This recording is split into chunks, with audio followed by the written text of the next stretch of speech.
في وحدة. Thank you. The last MOU for today, actually it's different between the others. It's a memorandum of understanding between the Arab Countries Water Utility Association and Ingecon O&M Operation and Maintenance, one of the consultative groups. Okay. I will give the floor now to Jason Hashman. This agreement was not in my speech in the morning because when we prepared, I prepared my speech that was not endorsed and approved by our board of directors. So yesterday at night, in our meeting with our board of directors, we managed together to approve this agreement. So today we have the 8th agreement to be signed in this occasion. That makes me more happy. Actually, also I would like to announce here that this agreements and a lot of work was done only in 2 years. So Aqua is going up and up in the next future, inshallah. Thank you. This memorandum of understanding, basically it entails the cooperation between the Arab Countries Water Utilities Association and Ingecon Operation and Maintenance Program in developing training programs and capacity building for Aqua members and the water utilities in the Arab region. It includes the training of high-level management and down-level and mid-level management in many technical and financial and administrative issues.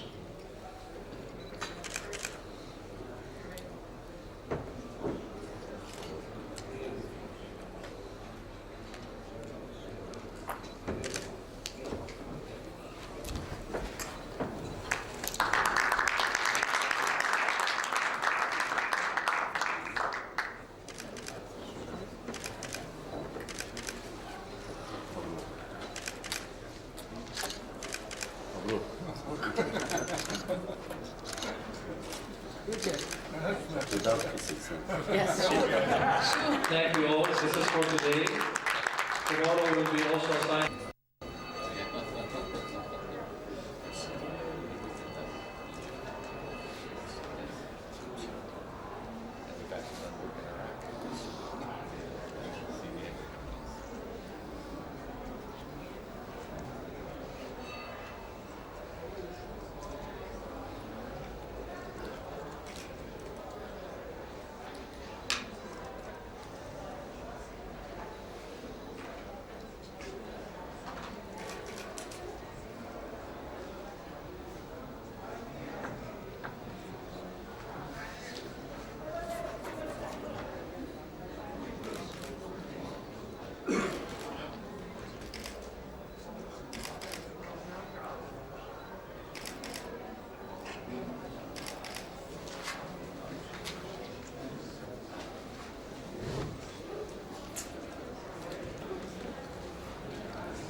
And add volumes like 0.6 kilogram per cubic meter a day.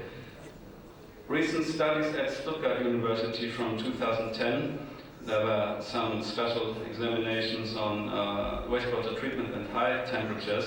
The results were maybe no problem up to 1.2 kilogram BOD cubic meter a day, but this is only okay with very high wastewater treatment plants, very high wastewater temperatures.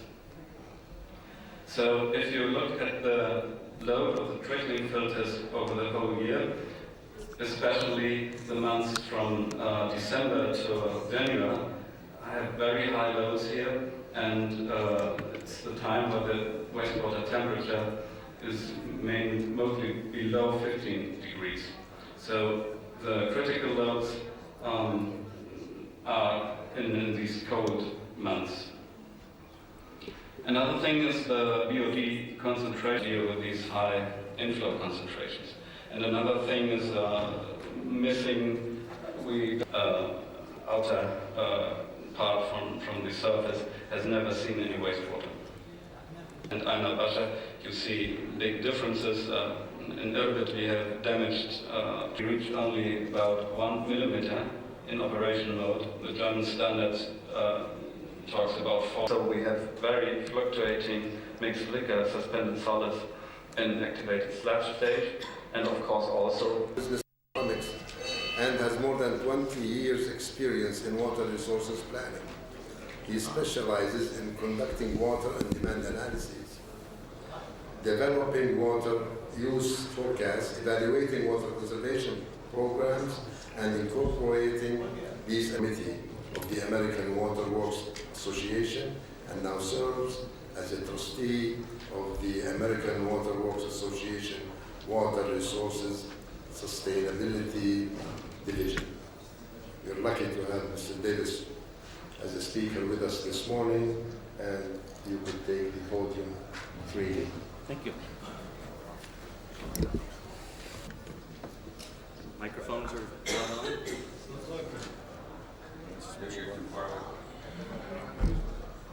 Thank you for the introduction, and thank you all for being here bright and early this morning. I would like to talk about water demand forecasting.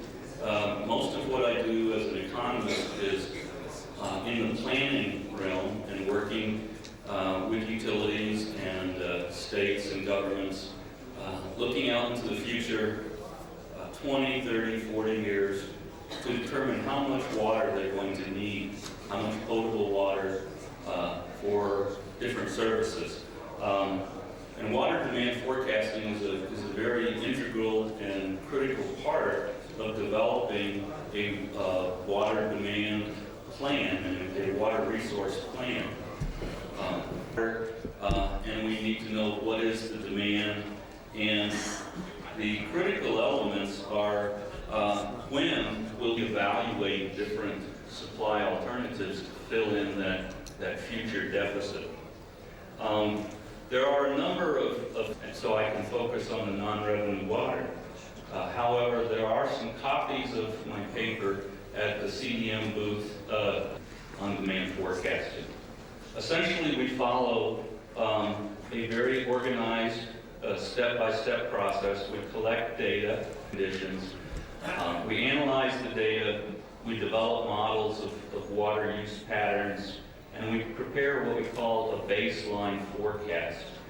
Then once we have established that baseline forecast, from that we look at sectors such as the residential, commercial, industrial, irrigation, and then unmetered and unaccounted for water.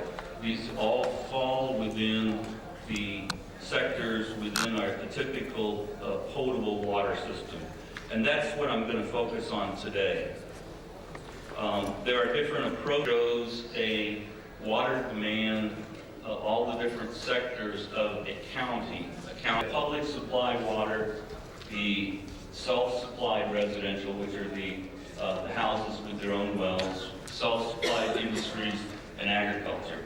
And I'm going to focus on the public supply, and specifically process, including the financial closure. Then we'll go to the risk allocation between the parties, then the lessons learned.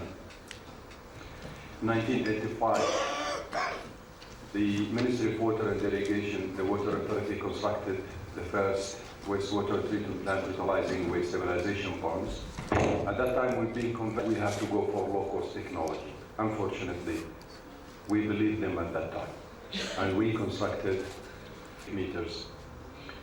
And it didn't achieve at all, starting from day one, any of the Jordanian standards, neither the international standards.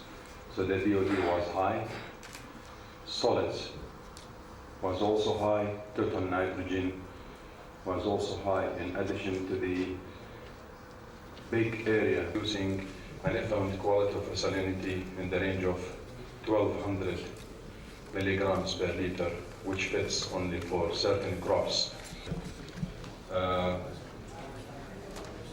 which has been also one of the reasons that the Water Authority and after the identification of the needs in 1999, and we couldn't secure the finance, the component, and the project finance through banks. But that required an increase, a 12% increase in wastewater tariff to secure the repayment based on an 18% IRR. And then we started developing the project, and the project includes the construction of the new wastewater treatment plant, where the technology was open to the bidders based on the requirements that the effluent quality that the project company would operate existing facilities such as Ain Ghazal, and green and blue lines that takes the wastewater from Amman city to the city, including also the operation of existing pumping station at Zarqa and at Hash. Their pre-qualification, but the requirements was to pre-qualify not more than 5, which has been done in June 2000. We issued the draft request for proposal, and then after having the comments and including what we believe for the benefit of the project, we set the final request for proposal. The deadline for the submission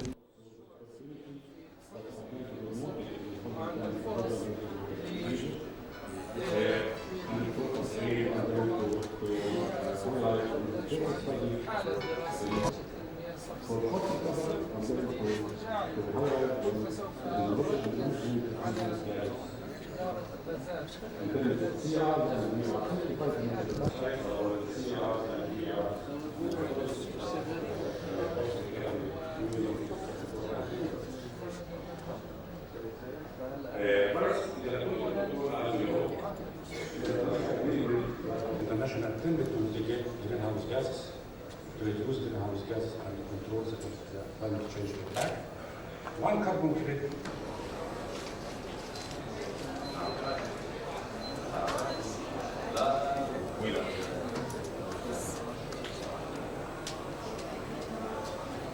ما في غير فيديو أكمل حدا؟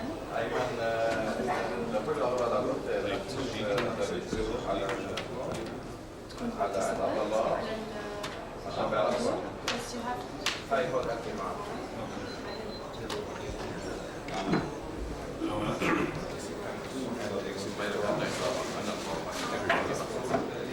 I'm with Dodge Company here, but I'm charged under GTZ. Yeah, focus.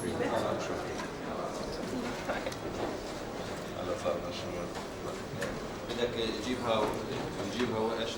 لا تجيب لي اياها.